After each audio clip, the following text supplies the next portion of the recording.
आज के ज़माने में प्राइवेसी नाम की चीज़ ही नहीं है। जी हाँ, आप किसी को कुछ मैसेज कर रहे हैं तो पढ़ कोई और रहा है, आप मोबाइल पर कुछ देख रहे हैं तो किसी और को पता है कि आप क्या देख रहे हैं।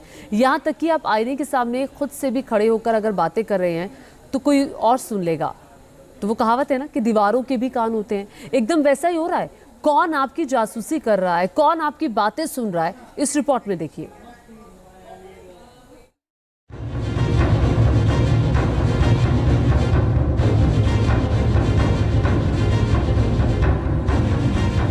टेलीफोन, मोबाइल फोन, इंटरनेट, ये आज तक के सबसे जरूरी इन्वेंशंस में से एक है। आज कम्युनिकेशन सिस्टम इतना जबरदस्त हो गया है कि दुनिया के दो छोर पर बैठे लोग एक क्लिक से जुड़ सकते हैं, अपनी बातें शेयर करते हैं। लेकिन क्या आप जानते हैं कि आप अपने फोन पर, कंप्यूटर पर जो भी चीज लिखते हैं या बोलते हैं, इनमें से ज्यादातर चीजें कोई ना कोई या तो पढ़ सकता है या तो सुन सकता है। कोई आपकी बातें सुन रहा है। इसी तरह से किसी टॉपिक पर बात करते होंगे, लेकिन क्या आपको पता है कि आपके अलावा भी आपकी बातें सुनता है कोई?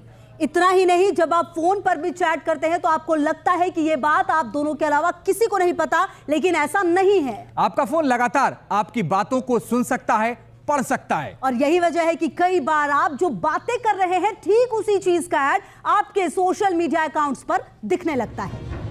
अगर आप अपने फोन में कोई भी ऐप डाउनलोड करते हैं तो वो कई तरह के एक्सेस मांगता है और आप अलाउ करते जाते हैं। क्या आपको पता है कि आप अनजाने में किन किन चीजों की परमिशन दे देते हैं?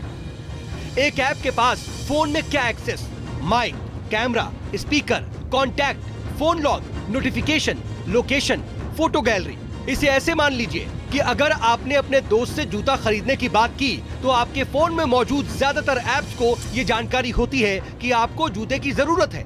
अगर आप किसी फार्मेसी में गए तो आपके फोन में मौजूद ज्यादातर ऐप्स को यह पता होता है कि आप या आपके परिवार में कोई बीमार है और इसी डेटा के जरिए इन ऐप्स को फायदा होता है। ये बातें एक बार फिर पब्लिक डोमेन में इसलिए की जा रही हैं क्योंकि ChatGPT artificial intelligence bot के जरिए डेटा कलेक्शन को लेकर के एक रिपोर्ट सामने आई है।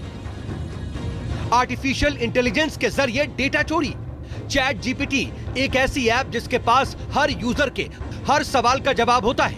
यह कविता और शायरी लिखने के साथ साथ मुश्किल से मुश्किल कंप्यूटर कोड तक लिख सकता है। लेकिन इस बॉट के पास इतनी बातों की जानकारी कैसे है, ये समझिए। एक्सपर्ट्स का मानना है कि ये ऐप यूजर की हर बात को रिकॉर्ड करते हैं। एआई मॉडल को ट्रेनिंग देने के लिए यूजर की चैट्स का इस्तेमाल होता है। कई बार इन चैट्स का इस्तेमाल एडवर्टीजमेंट के लिए भी किया जाता है। जैसे अगर यूजर ने चैट बॉट से ऑर्थोपेडिक शूज के बारे में सवाल किया है तो इस चैट के आधार पर यूजर के पास ऑर्थोपेडिक शूज से जुड़े एडवर्टीजमेंट दिखने लगेंगे। चलिए, इन चीजों से यूजर्स को ज्यादा फर्क पड़े ना पड़े, लेकिन डेटा कलेक्शन और डेटा मार्केट $multi-million का है। कैसे, ये आपको एक एग्जाम्पल के जरिए समझाते हैं। अगर आपने ऑनलाइन शर्ट सर्च की, आपका सर्च इंजन इस जानकारी को अलग अलग वेबसाइट्स को बेचता है और इसी के जरिए ये कंपनियां आपको ऐड दिखाती हैं।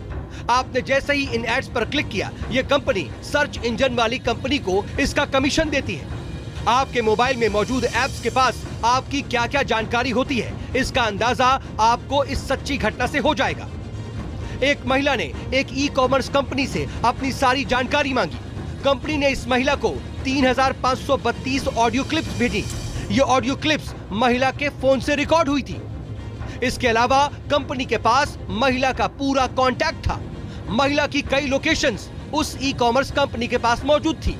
दरअसल हम ऐप्स को परमिशन देकर अपने हर डेटा को खतरे में डाल रहे हैं। हमें इस खतरे का अंदाजा नहीं है, लेकिन हमारे पर्सनल डेटा किस तरह से सार्वजनिक हो रहे हैं, हमें इसका अंदाजा तक नहीं है। इन डेटा चोरी को रोकने का एक तरीका भी होता है। दरअसल हम सेटिंग में जाकर हर ऐप के परमिशन को कंट्रोल कर सकते हैं, जिससे बहुत हद तक हमारा डेटा सुरक्षित रह सकता है।